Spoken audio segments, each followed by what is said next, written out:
we are definitely going to the moon. This video contains spoilers for Campaign 3 of Critical Role. Hi everyone, my name is Luna and welcome to this bonus episode of Crit Role Conspiracies. If you're new here, you might enjoy my full playlist reacting to and talking about all the fan theories for every single episode of Critical Role Campaign 3. You can find it up here. Patrick?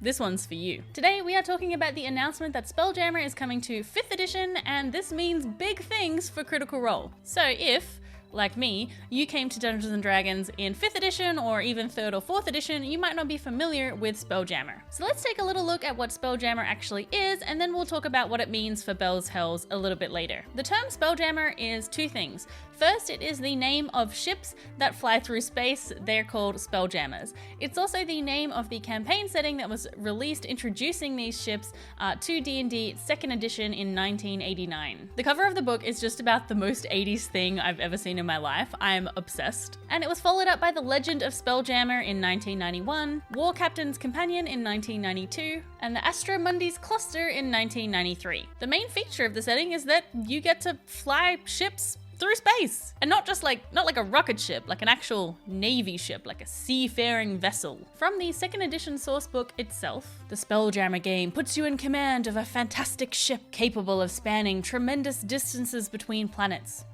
Graceful elven flitters, stately illithid galleys, deadly beholder tyrants, and the awesome Spelljammer itself carry trade, emissaries, and heroic action throughout all the worlds of the AD&D game. These Spelljammer ships are helmed by wizards who link with the ship in order to make it fly and to navigate it. The wizard essentially wills the ship to move through space, and they feel any damage taken to the ship as pain, and a critical hit to the ship can even completely knock out the helmsman. The AD&D sourcebook gives us lots of examples of different kinds of ships, stating that most humans will go to the skies in like a sort of navy ship, but it gives lots of other very strange looking ships as well. First, there is the Elven Flitter, which is so darn cute. It carries a single helmsman right in the middle, and it really can't carry much else. It's rather delicate, so it's really only used for small journeys, such as like messengers or scouting, and a little bit more rarely, but sometimes is used in combat. There is the Mosquito, which is made for infiltration and stealth. It's manned by a single person, or sometimes it's just filled with explosives and sailed off to crash into the enemy and blow them up. Nice.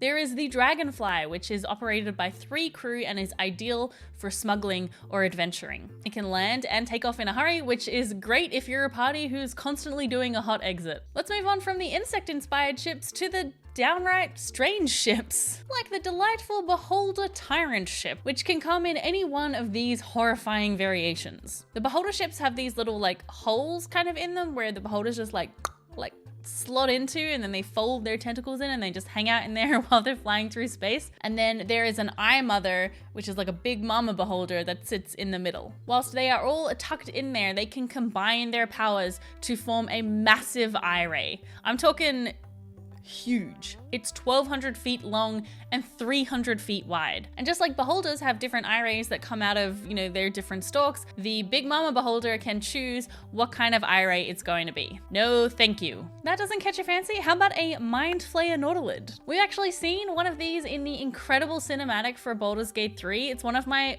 favorite cinematics from a game.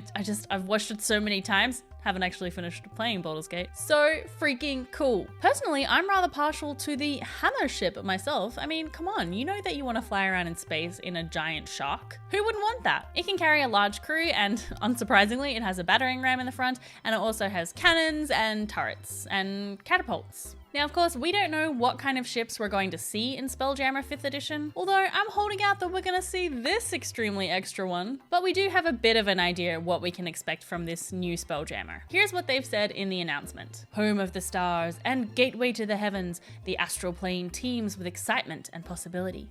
With the help of magic, Spelljammers can cross the oceans of wild space, ply the silvery void known as the Astral Sea, and hop between worlds of the D&D multiverse. We also got a glimpse of what kind of monsters are out there in wild space through the Monstrous Compendium that was released. It's a free supplement that you can get if you have a D&D Beyond account or a Wizards of the Coast account, and it's got such lovable creatures as the Eldritch Lich, the Goon Balloon, which, if you live in Australia, a Goon Balloon means something really different. Let me know in the comments if you know what I'm talking about.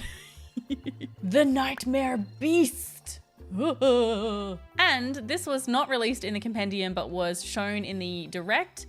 Vampirates and freaking space clowns. What is happening? No content has been released for Spelljammer since 2nd edition, so there are a lot of happy D&D fans out there who have been waiting for this for a very, very, very long time. Okay, so what does this all have to do with Critical Role? If you've been around on this channel a while, you know that we have been obsessing over theories to do with the moon Ruidus. I made a whole video about fan theories to do with the moon, so you can check it out up here. And we've been hoping that like maybe Bell's Hells will get to visit. We kind of theorized a little bit about what that could mean and what that would look like. Well, now they can. This could just be a happy coincidence. Matthew Mercer might have been bringing in elements or leaning towards bringing in elements of 2nd edition Spelljammer, and this is just, you know, happy coincidence that it's been announced for 5th edition. But I think it's much more likely that Critical Role, like the production company itself, knew that this announcement was coming, knew that Spelljammer was coming onto the horizon, probably for quite a while. I mean, I don't know what kind of like backroom information sharing is done. I know obviously there are NDAs and stuff, and I don't know how all these things operate, but it would make a lot of sense. It would be very beneficial. It would be very beneficial for Wizards of the Coast to have a show like Critical Role showcasing a brand new setting for 5th edition like Spelljammer. It feels like they have been sowing the seeds so early on about things to do with Ruidus. We had multiple, you know, connections in campaign 2, even a little bit in campaign 1, with the new Call of the Netherdeep book, has all of the stuff about Ruidus. Again, I won't go into too much detail because I did make a whole video about it. But yeah, all of those seeds are there. So I think it's highly likely that this info's been shared, and Matt's probably known for a long time. Quite a few of you have been leaving in my comments hints towards Spelljammer, little directions that it could possibly go. And it's not going to be that much of a jump. We already know that this setting has flying ships that are powered by Broomstone. It's not much of a leap to expect that they can take those Broomstone powered ships, somehow just give them like a little more juice to get them off into space. Joe theorizes that the Bell's Hells will make a Spelljammer using the Broomstone that was taken in the heist during EXU Kymel. I'd love to see our favorite Blue Bard return for that. I think Broomstone is likely going to be an important part of this campaign because we already have some loose threads relating to Broomstone. There were the crates that the party found in the warehouse way back, I think in episode 2, very, very early on, that had residue of Broomstone in them. Obviously we know that the Shade Creepers have been smuggling Broomstone. There's the weird Shade Mother, aka Slug Mummy, who had Broomstone embedded in her like bug butt. I for one feel very confident that we are going to see some space travel in this campaign, but let me know what you think in the comments. Are you excited about this announcement? Are you going to use Spelljammer in your games? Thank you so much to my patrons who helped me make these videos, and a special thank you to my newest patron, Ilsa, from me and Molly. If you'd like to support the channel, you can find out more in the description below. Now I'm off to bed, where I'm gonna try and not think about those space clowns. We're going to the moon! We're going to the moon! We're going to the moon! We're going to the moon! We're going to the moon!